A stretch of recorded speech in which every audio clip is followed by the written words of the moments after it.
Hi friends, ನಾನು ನಿಮ್ಮ Sharan. Friends, ಈ ವಿಡಿಯೋದಲ್ಲಿ ಅಡ್ರೆಸ್ ವೆರಿಫಿಕೇಷನ್ ಎಷ್ಟು ದಿನದಲ್ಲಿ ಮಾಡ್ಕೋಬೇಕು, ಒಂದು ವೇಳೆ ಮಾಡ್ಕೊಳ್ಳಿಲ್ಲ ಅಂದರೆ ಏನಾಗುತ್ತೆ ಅಂತೇಳಿ ನಿಮಗೆ ತಿಳಿಸ್ಕೊಡ್ತೀನಿ. ಫ್ರೆಂಡ್ಸ್, ಯೂಟ್ಯೂಬರ್ಸ್ ಆದಮೇಲೆ ಅದರಲ್ಲಿ 2 ಪಾರ್ಟ್ ಇರುತ್ತೆ. ಒಂದು ಪಾರ್ಟು ತಮ್ಮ ಚಾನಲ್ನ ಮಾನಿಟೈಸೇಷನ್ ಮಾಡೋದು, ಇನ್ನೂ ಒಂದು ಮಾನಿಟೈಸೇಷನ್ ಆದಮೇಲೆ ದುಡ್ಡು ಅವ್ರ ಅಕೌಂಟ್ಗೆ ಬರಬೇಕು. ಅದರಲ್ಲಿ ಏನೇನು ಪ್ರೊಸೆಸ್ ಇರುತ್ತೆ ಅದೆಲ್ಲ ಕಂಪ್ಲೀಟ್ ಮಾಡ್ಕೊಳ್ಳೋದು. ಫಸ್ಟ್ ಪಾರ್ಟ್ ಏನಿರುತ್ತೆ, ವೀಡಿಯೋಸ್ನ ಅಪ್ಲೋಡ್ ಮಾಡೋದು, 4000 ವಾಚ್ ಟೈಮ್ ಮತ್ತು 1000 ಸಬ್ಸ್ಕ್ರೈಬರ್ಸ್ನ ಕಂಪ್ಲೀಟ್ ಮಾಡಬೇಕು, ಅಥವಾ 10 ಮಿಲಿಯನ್ ವ್ಯೂಸ್ನ ಕಂಪ್ಲೀಟ್ ಮಾಡಬೇಕು ಶಾರ್ಟ್ಸ್ ಅಪ್ಲೋಡ್ ಮಾಡಿದರೆ. ಇಷ್ಟು ಕಂಪ್ಲೀಟ್ ಮಾಡಿದರೆ ನೀವು ಮಾನಿಟೈಸೇಷನ್ಗೆ ಅಪ್ಲೈ ಮಾಡ್ಬೋದು. ಇದೆಲ್ಲ ಜೆನ್ಯೂನ್ ಆಗಿರಬೇಕು.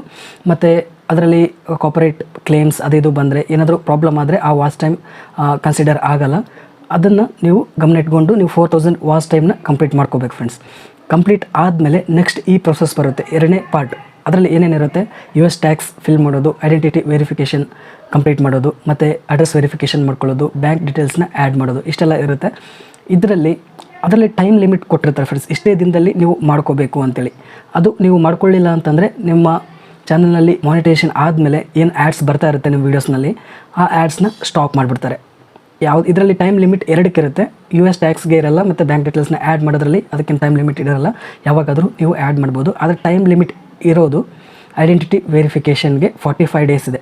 ನಿಮ್ಮ ಆ್ಯಡ್ಸೆನ್ಸ್ ಅಕೌಂಟ್ನಲ್ಲಿ ಒಂದು ಪಾಪಪ್ ಮೆಸೇಜ್ ಬರುತ್ತೆ, you need to verify your identity ಅಂತೇಳಿ.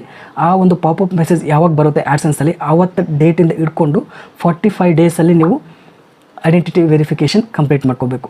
ಅದು ಒಂದು ವೇಳೆ ನೀವು ಐಡೆಂಟಿಟಿ ವೆರಿಫಿಕೇಷನ್ ಕಂಪ್ಲೀಟ್ ಮಾಡ್ಕೊಳ್ಳಿಲ್ಲ ಅಂತಂದರೆ ನಿಮ್ಮ ವೀಡಿಯೋಸ್ನಲ್ಲಿ ಏನು ಆ್ಯಡ್ಸ್ ಬರ್ತಾ ಇರುತ್ತಲ್ಲ, ಆ ಆ್ಯಡ್ಸ್ ಸ್ಟಾಪ್ ಮಾಡಿಬಿಡ್ತಾರೆ, ಮತ್ತು ಅರ್ನಿಂಗ್ಸ್ ಎಲ್ಲ ಬರಲ್ಲ ಫ್ರೆಂಡ್ಸ್. ಅರ್ನಿಂಗ್ಸ್ ಆಗಲ್ಲ ನಿಮ್ಮ ಚಾನಲಲ್ಲಿ. ನೀವು ಮತ್ತೆ ಯಾವಾಗ ಆ್ಯಡ್ಸ್ ಅದು ಐಡೆಂಟಿಟಿ ವೆರಿಫಿಕೇಷನ್ ಮಾಡ್ಕೋತೀರ ಆವಾಗ ಮತ್ತೆ ಆ್ಯಡ್ಸ್ ಸ್ಟಾರ್ಟ್ ಆಗುತ್ತೆ.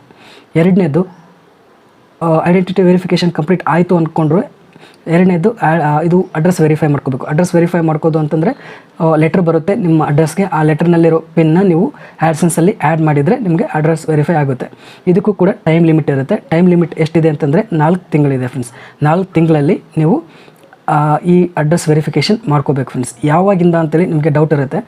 ನಿಮ್ಮ ಆ್ಯಡ್ಸೆನ್ಸ್ ಅಕೌಂಟ್ನಲ್ಲಿ ಐಡೆಂಟಿಟಿ ವೆರಿಫಿಕೇಷನ್ ಕಂಪ್ಲೀಟ್ ಆಗುತ್ತೆ. ನಿಮ್ಮ ಚಾನಲ್ನಲ್ಲಿ, ನಿಮ್ಮ ಆ್ಯಡ್ಸೆನ್ಸ್ ಅಕೌಂಟ್ನಲ್ಲಿ $10 ಆಸ್ಪಾಸ್ ಇತ್ತು, ಅಥವಾ $10 ಕಂಪ್ಲೀಟ್ ಆಗಿ ಮುಗ್ದೋಗಿತ್ತು ಅಂತಂದರೆ, ಐಡೆಂಟಿಟಿ ವೆರಿಫಿಕೇಷನ್ ಕಂಪ್ಲೀಟ್ ಆದ ತಕ್ಷಣ ನಿಮ್ಮ ಅಡ್ರೆಸ್ಗೆ, ನೀವೇನು ಅಡ್ರೆಸ್ ಕೊಟ್ಟಿರ್ತೀರ ಆ ಅಡ್ರೆಸ್ಗೆ ಲೆಟರ್ ಕಳಿಸ್ತಾರೆ. ಈ ರೀತಿ ಇರುತ್ತೆ, ಈ ಥರ ಲೆಟರ್ ಇರುತ್ತೆ. ಆ ಲೆಟರ್ ಯಾವಾಗ ಕಳಿಸ್ತಾರೆ, ಯಾವ ಡೇಟಿಗೆ ಕಳಿಸ್ತಾರೆ, ಆ ಡೇಟಿಂದ ಇಟ್ಕೊಂಡು 4 ತಿಂಗಳಲ್ಲಿ ಅಡ್ರೆಸ್ ವೆರಿಫೈ ಮಾಡ್ಕೋಬೇಕು ಫ್ರೆಂಡ್ಸ್. ಒಂದು ವೇಳೆ ಅಡ್ರೆಸ್ ವೆರಿಫೈ ಮಾಡ್ಕೊಳ್ಳಿಲ್ಲ ಅಂತಂದರೆ ನಿಮ್ಮ ಚಾನಲಲ್ಲಿ ವೀಡಿಯೋಸ್ ಏನಿರುತ್ತೆ ಅದಕ್ಕೆ ಆ್ಯಡ್ಸ್ ಸರ್ವ್ ಮಾಡೋದನ್ನ ನಿಲ್ಲಿಸ್ಬಿಡ್ತಾರೆ. ಅಂದರೆ ಅರ್ನಿಂಗ್ಸ್ ಆಗಲ್ಲ ಆವಾಗಿಂದ. ನೀವು ಯಾವಾಗ ಅಡ್ರೆಸ್ ವೆರಿಫೈ ಮಾಡ್ಕೋತೀರ ಆವಾಗಿಂದ ಮತ್ತೆ ಸ್ಟಾರ್ಟ್ ಆಗುತ್ತೆ. ಅದಕ್ಕೋಸ್ಕರ 4 ತಿಂಗಳಲ್ಲಿ ನೀವು ಅಡ್ರೆಸ್ ವೆರಿಫೈ ಮಾಡ್ಕೊಳ್ಳಿ. ಏನು ಮಾಡಬೇಕು ಅಂತಂದರೆ, ಫಸ್ಟ್ ನೀವು ಅಡ್ರೆಸ್ನ ಕರೆಕ್ಟಾಗಿ ಹಾಕಿರಬೇಕು. ಆ್ಯಡ್ಸೆನ್ಸಲ್ಲಿ ನೀವು ಆ್ಯಡ್ಸೆನ್ಸ್ ಅಕೌಂಟ್ ಕ್ರಿಯೇಟ್ ಮಾಡಬೇಕಾದ್ರೆ ಏನು ಮಾಡಿರ್ತೀರ, ಅಡ್ರೆಸ್ ಹಾಕಿರ್ತೀರ, ಅದು ಕರೆಕ್ಟಾಗಿ ಹಾಕಬೇಕು. ಒಂದು ವೇಳೆ ಕರೆಕ್ಟಾಗಿ ಇರಲಿಲ್ಲ ಅಂತಂದರೆ ನೀವು ಮತ್ತೆ ಆ್ಯಡ್ಸೆನ್ಸಲ್ಲಿ ಹೋಗಿ ಅಡ್ರೆಸ್ನ ಚೇಂಜ್ ಮಾಡ್ಕೋಬೋದು, ಕರೆಕ್ಷನ್ ಮಾಡ್ಕೋಬೋದು. ಕರೆಕ್ಷನ್ ಮಾಡ್ಕೊಂಡಾದಮೇಲೆ ಅಡ್ರೆಸ್ಗೆ ಲೆಟರ್ ಬರುತ್ತೆ. ಲೆಟರ್ ಅವ್ರು ಕಳಿಸ್ತಾರೆ. ಕಳಿಸಿದಾದ್ಮೇಲೆ ಅಲ್ಲಿ ಗೊತ್ತಾಗುತ್ತೆ, ನೀವು ಆ್ಯಡ್ಸೆನ್ಸ್ ಅಕೌಂಟ್ ಓಪನ್ ಮಾಡಿದ್ಮೇಲೆ ಈ ಡೇಟ್ಗೆ ಅವರು ಆ್ಯಡ್ಸೆನ್ಸ್ ಅಕೌಂಟ್ನ ಕಳಿಸಿದ್ದಾರೆ, ಸೆಂಡ್ ಮಾಡಿದ್ದಾರೆ ಅಂತೇಳಿ ಅಲ್ಲಿ ಕೊಟ್ಟಿರ್ತಾರೆ. ಆ ಡೇಟಿಂದ ಹಿಡ್ಕೊಂಡು ಒಂದು 15 ಡೇಸ್ 20 ಡೇಸ್ವರೆಗೂ ವೆಯ್ಟ್ ಮಾಡಬೇಕು. ಆ ಒಂದು ಲೆಟರ್ ನಿಮಗೆ ರೀಚ್ ಆಯಿತು, ನಿಮಗೆ ಪೋಸ್ಟ್ಮ್ಯಾನ್ ನಿಮಗೆ ಕೊಟ್ಟರು ಅಂತಂದರೆ ಆವಾಗ ವೆರಿಫೈ ಮಾಡ್ಕೋಬೋದು. ಒಂದು ವೇಳೆ ನಿಮಗೆ ರೀಚ್ ಆಗಲಿಲ್ಲ ಅಂತಂದರೆ ಮತ್ತೆ ರೀಸೆಂಡ್ ಅಂತೇಳಿ ಅಲ್ಲಿ ಒಂದು ಆಪ್ಷನ್ ಇರುತ್ತೆ. ಆ ಆಪ್ಷನ್ನ ಕ್ಲಿಕ್ ಮಾಡಿದರೆ ಮತ್ತೆ ಒಂದು ಸರಿ ಅವರು ಸೆಂಡ್ ಮಾಡ್ತಾರೆ, ಮತ್ತೊಂದು ಸರಿ ಕಳಿಸ್ತಾರೆ. ಫಸ್ಟು ಒಂದು ಅವರೇ ಸೆಂಡ್ ಮಾಡಿರ್ತಾರೆ, ಸೆಕೆಂಡು ಮತ್ತೆ ನೀವು ರೀಸೆಂಡ್ ಅಂತ ಕ್ಲಿಕ್ ಮಾಡಿದ್ಮೇಲೆ ಮತ್ತೆ ಸೆಂಡ್ ಮಾಡ್ತಾರೆ. ಎರಡು ಆಯಿತು. 2ರಲ್ಲಿ ಯಾವುದಾದ್ರೂ ಬಂದ್ರೂ ನೀವು ಆ ಒಂದು ಲೆಟರ್ನ ಏನಿರುತ್ತೆ ಕೋಡ್, ಆ ಕೋಡ್ನ ಹಾಕಿದರೆ ವೆರಿಫೈ ಮಾಡ್ಕೋಬೋದು. ಫಸ್ಟ್ದು ಬಂತು, ಸೆಕೆಂಡ್ದು ಬಂದಿರಲಿಲ್ಲ, ನೀವು ನಿಮ್ಮ ಅಡ್ರೆಸ್ಗೆ ನೀವು ಸೆಕೆಂಡ್ದು ಅಪ್ಲೈ ಮಾಡಿರ್ತೀರ, ಆದರೆ ಫಸ್ಟ್ ಅಪ್ಲೈ ಮಾಡಿರೋದು ಬಂದಿರುತ್ತೆ, ಅದೇನು ಪ್ರಾಬ್ಲಮ್ ಆಗಲ್ಲ. ಯಾವುದೇ ಲೆಟರ್ ಬರಲಿ ನಿಮಗೆ, ಯಾವುದೇ ಲೆಟರ್ ನಿಮ್ಮ ಕೈಗೆ ಸಿಕ್ಕರೆ ಅದರಲ್ಲಿ ಏನು ಇರುತ್ತೆ ಅದನ್ನು ನೀವು ವೆರಿಫೈ ಮಾಡ್ಕೋಬೋದು. ಎಷ್ಟೇ ಲೆಟರ್ಸ್ ಬರಲಿ ಅದರಲ್ಲಿ ಯಾವುದು ಕೈಗೆ ಸಿಗುತ್ತೆ ಫಸ್ಟು ಅದನ್ನು ವೆರಿಫೈ ಮಾಡ್ಬೋದು.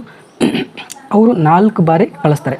ಫಸ್ಟು ಅವರಾಗೆ ಕಳಿಸ್ತಾರೆ, ಮತ್ತು ರೀಸೆಂಟ್ ಅಂತೇಳಿ ಅಲ್ಲಿ ಆಪ್ಷನ್ ಇರುತ್ತೆ. ನೀವು 3 ಬಾರಿ ನೀವು ರೀಸೆಂಟ್ನ ಕ್ಲಿಕ್ ಮಾಡ್ಬೋದು. ನೀವು ಯಾವಾಗ ರೀಸೆಂಟ್ ಕ್ಲಿಕ್ ಮಾಡ್ತೀರಾ ಆವಾಗ ಅವರು ಲೆಟ್ರನ್ನ ಕಳಿಸ್ತಾರೆ. ಟೋಟಲ್ 4 ಬಾರಿ ಆಗುತ್ತೆ. 3 ಬಾರಿ ನೀವು ಕ್ಲಿಕ್ ಮಾಡ್ಬೋದು, ಒಂದು ಅವರಾಗೆ ಕಳಿಸ್ತಾರೆ. ಇಷ್ಟರಲ್ಲಿ ಯಾವ ಆ್ಯಡ್ಸೆನ್ಸ್ ಲೆಟರ್ ನಿಮಗೆ ಸಿಗುತ್ತೆ ಅದರಲ್ಲಿ ಇರೋ ಪಿನ್ನ ನೀವು ಎಂಟರ್ ಮಾಡಿದ್ರೆ ವೆರಿಫೈ ಮಾಡ್ಕೋಬೋದು. ಅದಕ್ಕಾಗಿ ನೀವು ಪೋಸ್ಟ್ ಮ್ಯಾನ್ ಅವ್ರ ಜೊತೆ ಕಾಂಟ್ಯಾಕ್ಟ್ ಇರಬೇಕು. ಈ ಥರ ಲೆಟರ್ ಬರುತ್ತೆ ನಮಗೆ, ಬಂದರೆ ನಮಗೆ ಕೊಡ್ರಿ ಅಂತೇಳಿ ಅವ್ರಿಗೆ ಹೇಳಬೇಕು. ಮತ್ತು ಅವ್ರ ಜೊತೆ ಅವಾಗವಾಗ ಕಾಂಟ್ಯಾಕ್ಟ್ ಮಾಡ್ತಾ ಇರಬೇಕು, ಕಾಲ್ ಮಾಡ್ತಾ ಇರಬೇಕು. ಮತ್ತು ಈ ಥರ ಫೋಟೋ ಇರುತ್ತಲ್ಲ ಅವ್ರು ತೋರಿಸ್ಬೇಕು, ಈ ಥರ ಇರುತ್ತೆ ಅಂತೇಳಿ. ಯಾವಾಗ ಅಡ್ರೆಸ್ ನಿಮ್ಮದು ಕರೆಕ್ಟ್ ಇತ್ತು ಅಂತಂದರೆ ಬೇಗ ಬಂದುಬಿಡುತ್ತೆ. ಸ್ವಲ್ಪ ಲೇಟ್ ಆದರೂ ಆಗ್ಬೋದು. ಇಷ್ಟು 4 ತಿಂಗಳಲ್ಲಿ ನೀವು ಮಾಡ್ಕೊಳ್ಳೇಬೇಕು ಫ್ರೆಂಡ್ಸ್. ಈ ಒಂದು ಇನ್ಫಾರ್ಮೇಷನ್ ಭಾಳಷ್ಟು ಜನಕ್ಕೆ ಗೊತ್ತಿರಲ್ಲ, ಅದಕ್ಕೋಸ್ಕರ ನಿಮಗೆ ತಿಳಿಸ್ತಾ ಇದ್ದೀನಿ. ಫ್ರೆಂಡ್ಸ್, ಈ ವಿಡಿಯೋ ಇಷ್ಟ ಆದರೆ ಪ್ಲೀಸ್ ಲೈಕ್ ಮಾಡಿ, ನನ್ನ ಚಾನಲ್ಗೆ ಸಬ್ಸ್ಕ್ರೈಬ್ ಮಾಡಿಲ್ಲ ಪ್ಲೀಸ್ ಸಬ್ಸ್ಕ್ರೈಬ್ ಮಾಡ್ಕೊಳ್ಳಿ. ಇದೇ ರೀತಿ ಯೂಟ್ಯೂಬ್ ರಿಲೇಟೆಡ್ ವೀಡಿಯೋಸ್ ಅಪ್ಲೋಡ್ ಮಾಡ್ತಾ ಇರ್ತೀನಿ ಚಾನಲಲ್ಲಿ. Thank you friends, thank you very much.